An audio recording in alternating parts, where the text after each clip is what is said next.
Eric Sapirstein of ENS Resources is one of our 8 new members who's recently joined Bay Planning Coalition.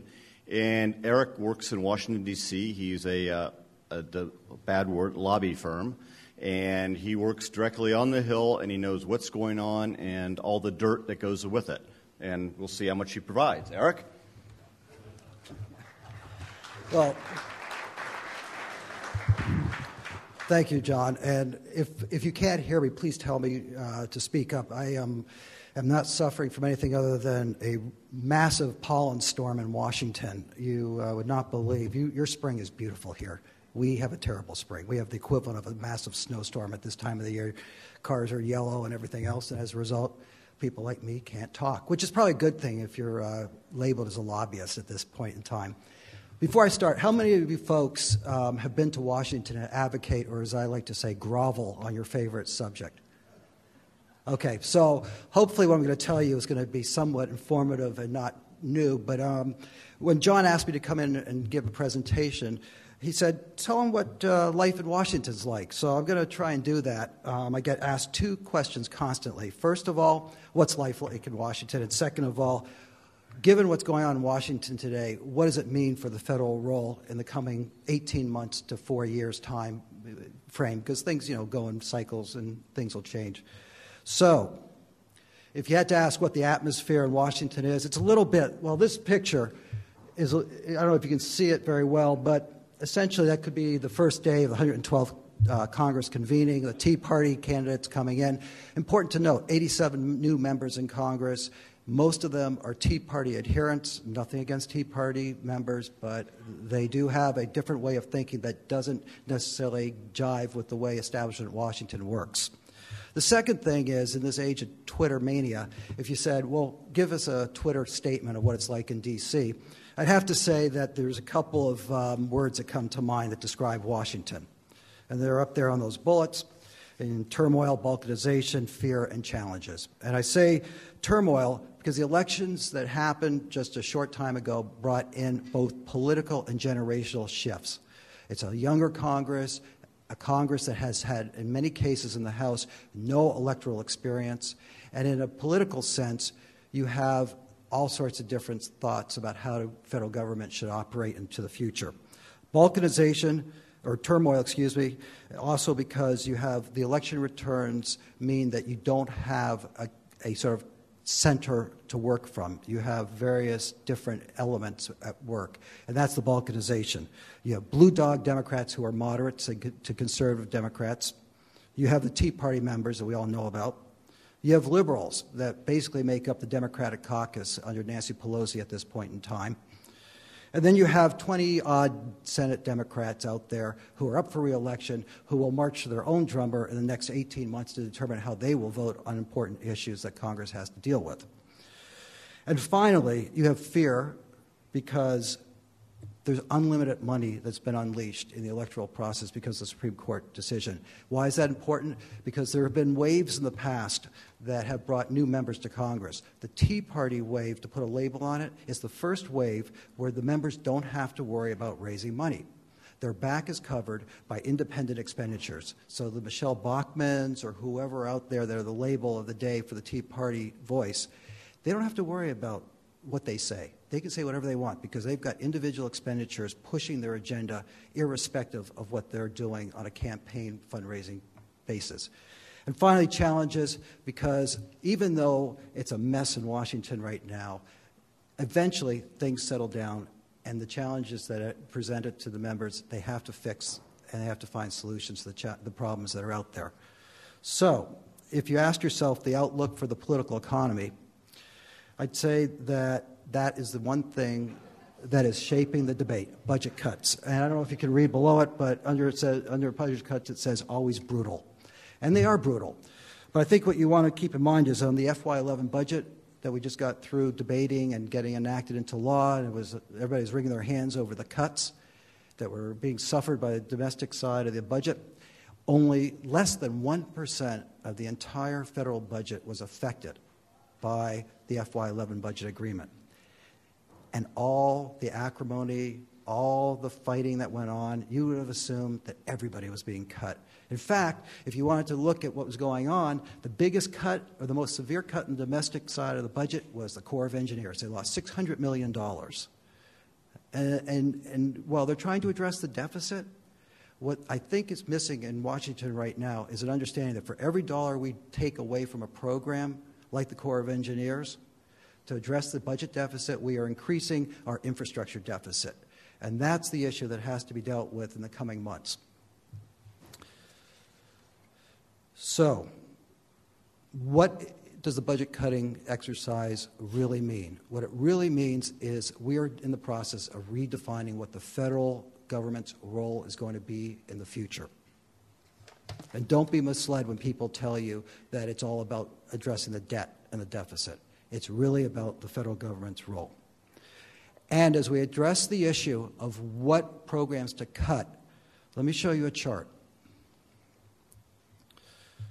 This chart, even if you can't read it, it's even better that you can't read it. This chart is put out by the United States Department of the Treasury. The colorful lines at the bottom that you see, those are expenditures, dollar-for-dollar expenditures over the course of fiscal year 10 attributable to health entitlement program spending. And below it, at the very bottom, is Social Security. Above it, where you can't see anything, Corps of Engineers, water resource issues, economic development. What this chart tells you is you can't get to an effective deficit reduction exercise and a debt retirement exercise by cutting the domestic side of the discretionary budget, no matter what anybody says or whatever you read. The key is in entitlements. The key is in subsidies for agriculture. That's where the big dollars are. They're not in the Corps of Engineers. They're not in EPA's State Revolving Loan Fund program. They're not in the Economic Development Administration, the Department of Commerce. The key is in the big ticket items. And even though folks don't want to talk about it, tax increases of some sort, whether it's removal of tax expenditures, which is a fancy way of saying tax credits or what have you for certain project activities, the oil depletion allowance, for example, it's in the news today, those are the things that are going to be subject to change.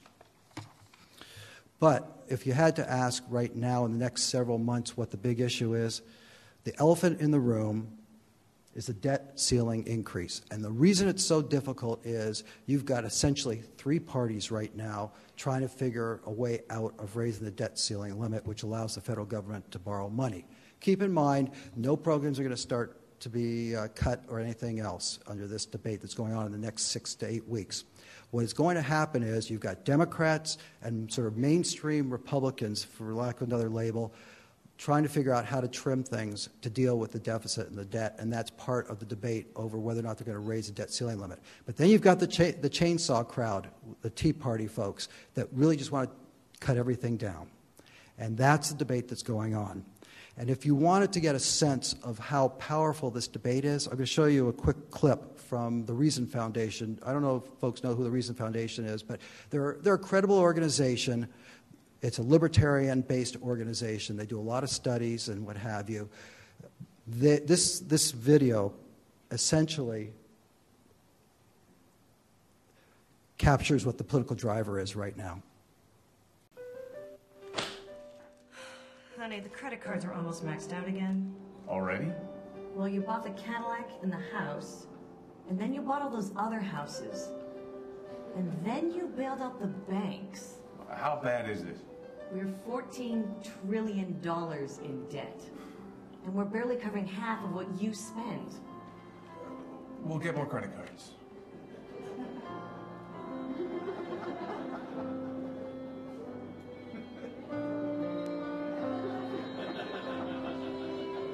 I need you to grow up and get a job.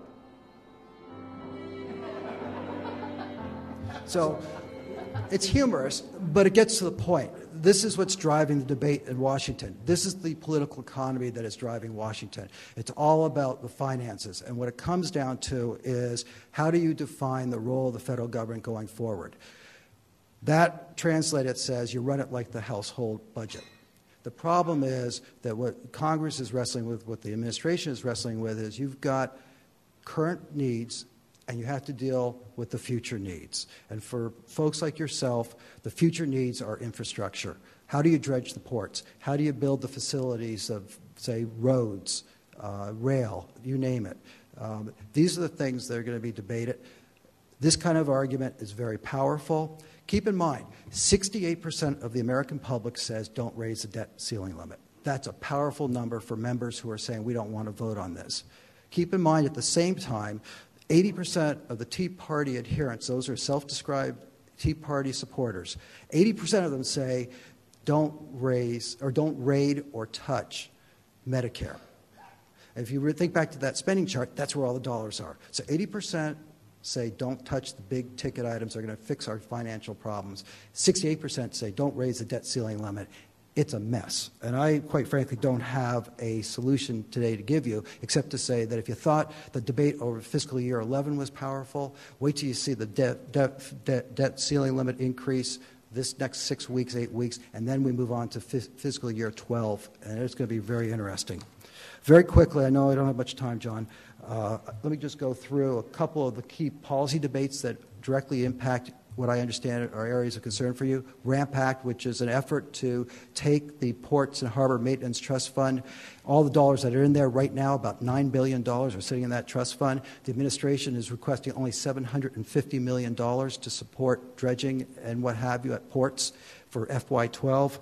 The RAMP Act seeks to put all those dollars on an annual basis that come into the trust fund into actually working on ports and harbors rather than staying at the federal treasury and reducing the deficit. Whether that happens or not remains to be seen. The last time this was a successful effort was with the Highway Trust Fund back in the 90s when it was taken what we call off budget and made sense because all the dollars that came in for the gas tax went out as quickly as possible to build roads. Water Resources Development Act. Senator Boxer, who chairs the committee with jurisdiction over this, has begun the process with our ranking member, Jim Inhofe from Oklahoma, to essentially move forward and renew the Water Resources Development Act. Why that's important is because she has made it clear that the Corps' major mission is going to be focused in this WRDA bill. They're going to focus on dredging of harbors, going to focus on ecosystem restoration. That means CalFed and Bay Delta restoration activities, funding-wise. Last is regulatory oversight, and that is an effort by a number of folks in cross-party lines in Washington to figure out how we can streamline the rulemaking process as it affects any number of issues, but primarily environmentally related, whether it's a Section 404 permit or greenhouse gas emission or air emission requirements, what have you, to figure out ways to streamline it, to sunset regulations that prove not to be, shall we say, worthy of staying in place or outdated. And I think that is going to be an area you're going to see a lot of activity. And then the last issue outside of sort of the policy debates is the Corps' budget. As I said, the Corps got a $600 million cut in the current budget year. It doesn't look very bright right now for FY12. The Corps is going to be working under an incredible budget restriction or restraint. The good news for the Corps and for us is that Senator Dianne Feinstein, who chairs the Corps' funding subcommittee, at a recent hearing expressed absolute outrage over the administration's FY12 budget request, focusing exclusively on the dredging of ports and harbors, and said that it makes no sense to only ask for $700-odd million when the needs are huge. And we have $9 billion sitting in the trust fund. So I think from a core budget standpoint, you're going to see pushback in Congress to actually fund the core budget higher than what the administration has asked for. We'll see what the political winds hold for that. And then finally, I mentioned ecosystem restoration. The administration has committed about $60 million in what would normal times not be a lot of money, but in the budget request for FY12, $60 million for the Bay Delta restoration effort. It's a huge number. So in the coming months, we're going to see a debate over whether that dollar limit will stay, whether it will be raised, but there will be money coming to the Bay Delta restoration effort simply because I believe Senator Feinstein, sitting as the chair over the funding subcommittee on this matter, will make it a point to put more dollars into the region. So with that, I'm going to close. I think the issue, though, ultimately is what the role of the federal government is going to be in the next decade, 2 decades, and that's what this debate is all about when you hear about deficits and debt. Thank you very much.